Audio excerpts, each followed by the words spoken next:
Hello, everyone. My name is Monica Gleberman, and you're listening to Silence on Set podcast.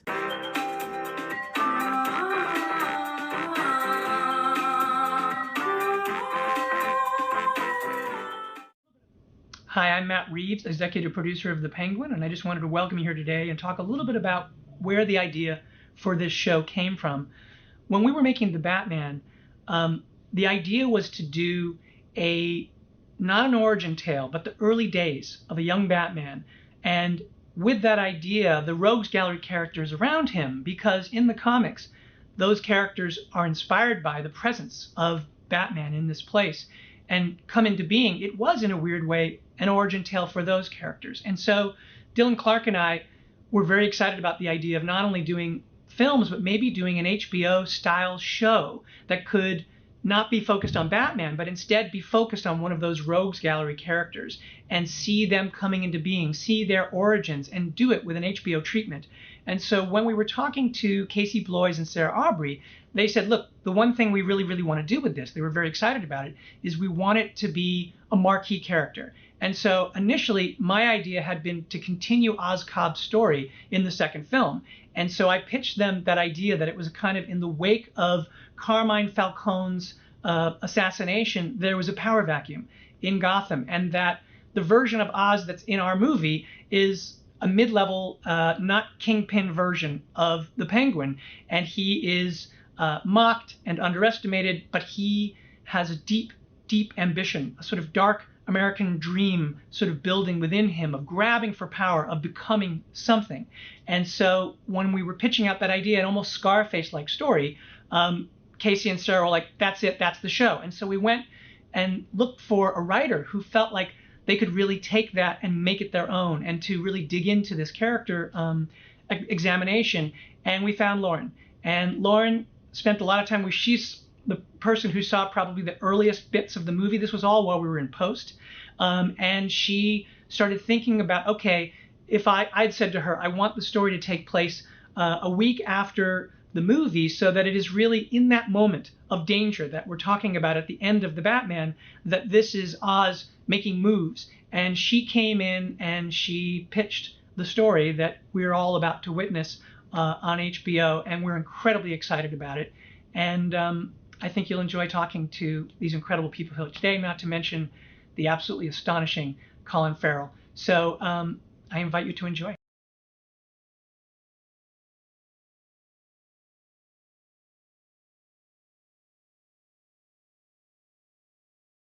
I was speaking with somebody earlier and they referenced Dustin Hoffman in Midnight Cowboy, and I never for a second thought of Rats Rizzo once.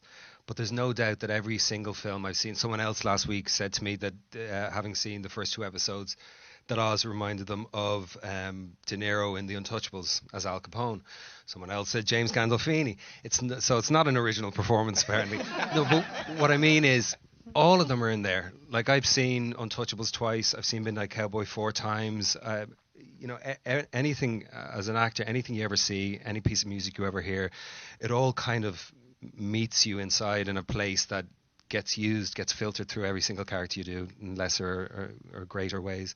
So there was nothing particular that I thought of when I read the script first for the Batman.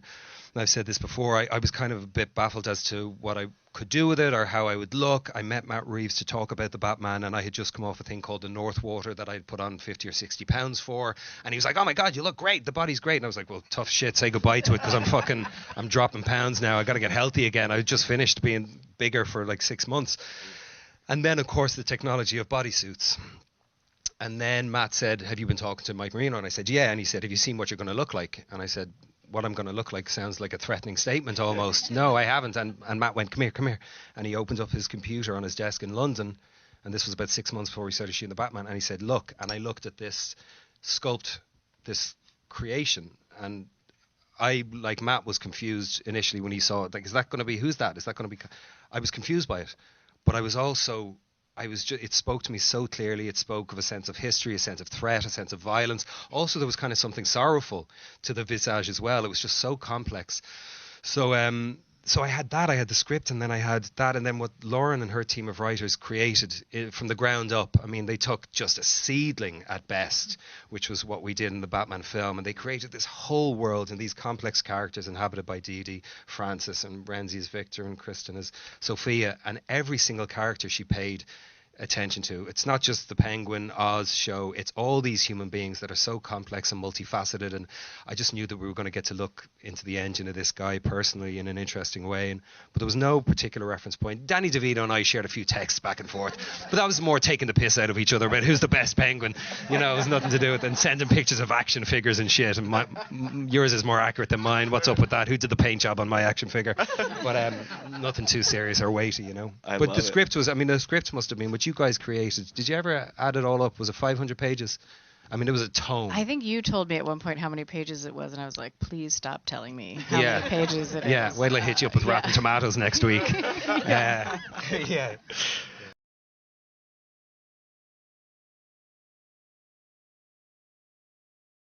I mean, the first thing that made me want to be a part of it was that they wanted me to be a part of it.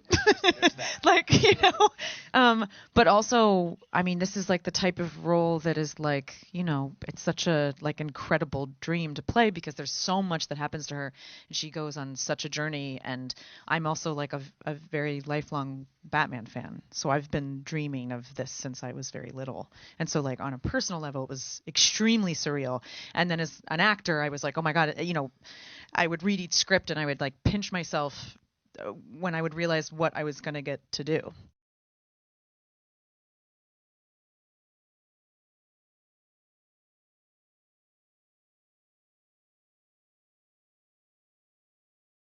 Or a romance. I mean, I think it's interesting. I think that I think initially, you know, there's a very much like just a survival instinct going on, and like, you know, getting whatever you need to do to get to the next step. But I think it grows into something, which is one of the things I was most excited about when I was reading the scripts.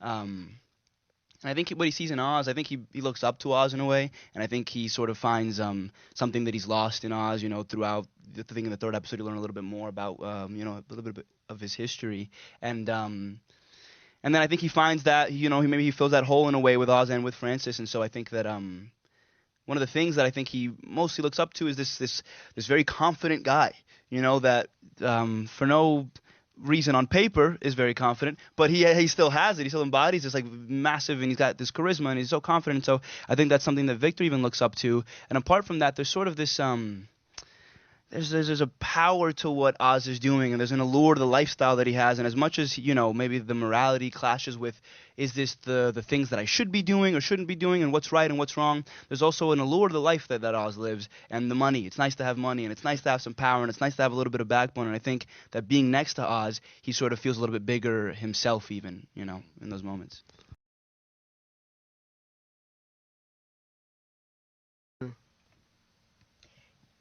I feel like, weirdly enough, the feeling of surrender. Yeah, I mean, it's not a thing, but it was a sensation that I haven't always gotten to have. The piece is so theatrical, the writing is so theatrical, it's so epic, it's so large. So I was like, you guys are talking about, slightly terrified of the hugeness of it. Like, oh yeah, I'm gonna make her stop. You know, and there was a way in which we had to really embrace that and not be afraid and pitch hard.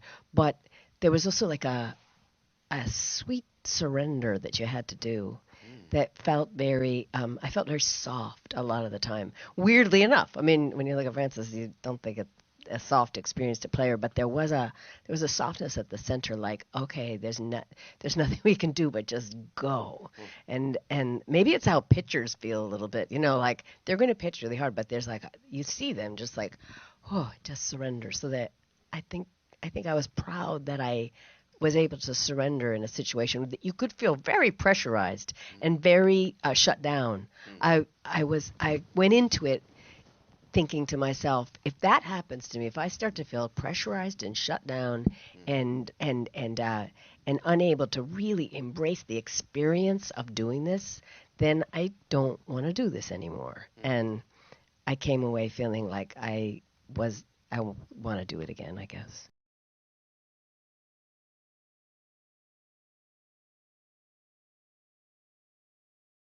I mean, for me, when I start thinking about characters, I ask myself a lot of questions, and it's just a little bit of a lonely process, but it's just me kind of typing out things to think about. And one of them is, what does Oz want? Who is he? Where does he come from? Those are the many things that I start to think about. What is he afraid of?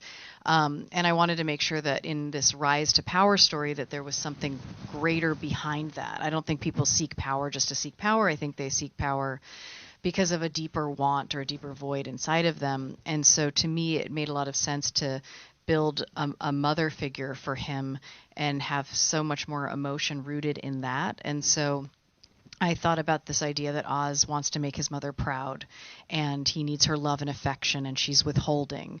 And I started to ask myself why she would be withholding. And that's something that we reveal deeper in the season. And that felt like a personal connection to me. It felt like everyone can relate to some level of what it is to have a complicated family life, and rooted in that. And then I wanted to create just a really complicated, bristly, emotional, tough broad. I just thought it would be fun to write. She's loosely based on my grandmother, Ophelia, who very different Mexican immigrant, came in but had a very hard life when she came to the United States, and she was tough. She was really, she was tricky, and she would just say wild things, but nothing like Frances. Frances has a dirtier mouth, and Ophelia would be very upset with me if I, to know that I was loosely basing Frances on her. But I just thought, I just wanted a woman with energy that felt like Oz exists because of her, that he is who he is firmly because of her. And then, as Didi and Colin have already said, when they came together in that camera test and then their first scene together, it was incredible to watch. That magic trick that they felt, everybody felt on set. I mean, it was the spark that happened between them. And obviously Didi worked on the accent to match Colin's accent that he worked with Jessica Drake, his dialect coach, on.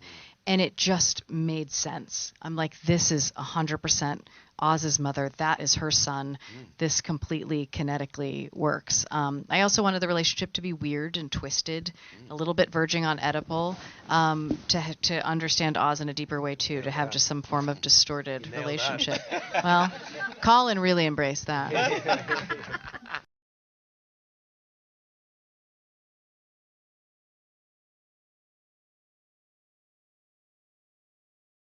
I mean, my goal is to make sure we're honoring the stories that have come before us and then try our best to make something that feels wholly original within it. I think the thing that I was most excited about, honestly, is to create new canon and, to be able to, create new characters or to evolve the characters in a different way and just, put my own stamp on it. That was really invigorating and exciting because I grew up reading comic books and I loved them, and I, always wanted to tell stories like that, and just being given the opportunity to do that on the scale like this, I wanted to make sure as a fan that I was, that a kid like me would be excited, and yet hopefully we could draw in more people, like some people who aren't always included normally in that kind of experience. So really my goal was honestly just to create interesting stories, to have characters that feel relatable and intriguing and repulsive at times, that you want to watch and you're not quite sure why you want to watch them, and you start to think deeper about your own self in doing that. I mean, that was the goal, and to get to dabble in this kind of sandbox of Gotham City and the world that Matt established in the film was just really exciting for me. So, to do justice to what's come before, but then also to kind of break the mold and free ourselves of that was at least my goal.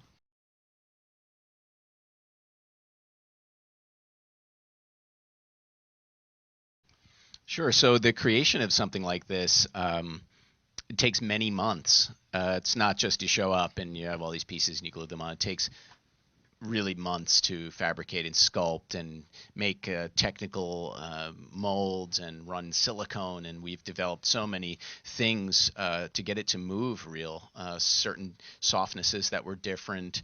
The nose is harder than the cheeks and the neck, and all of these things. And hiding his eyebrows and putting a brow piece that's the right color, because he's very expressive and he gets flushed when he gets angry and it turns red. So we have to paint the certain areas different than other areas, because all skin changes in tone and things like that. I just want to be clear, he wasn't running in mid-take and saying, he's angry now, spray paint him. No, sometimes. But, and there's many things like if he had a really long night, his eyes would be darker, and if he was, getting dressed up, he would be clean shaven, and then some nights he'd have like a more 5 o'clock shadow and all of these things. So in the makeup chair, I think it was about 2.5 hours was like our pretty normal time. And then once he was in his suit, which we built as well, which is like a gigantic snowsuit kind of thing, and we had to keep the whole set cool, and he had this being this freezing igloo, and everyone on set was complaining because it was so cold, but we tried to preserve the makeup as much as possible, so it was a 2.5 hour to 3 hour process, months in the planning and in the developing, and certain things change from the film, little technical things, and I think that he's progressing as a human does. No one's face stays the same. It could be 6 months apart and people could look completely different. So Oz is going through a natural progression as far as what his appearance is. So as we get deeper in, he's changing slightly, and who knows where that may go. Maybe he'll look even different next time, if there is a next time. Thank you for listening to Silence on Set podcast. My name is Monica Gleberman. Don't forget to hit that subscribe button and stay tuned for more interviews to come.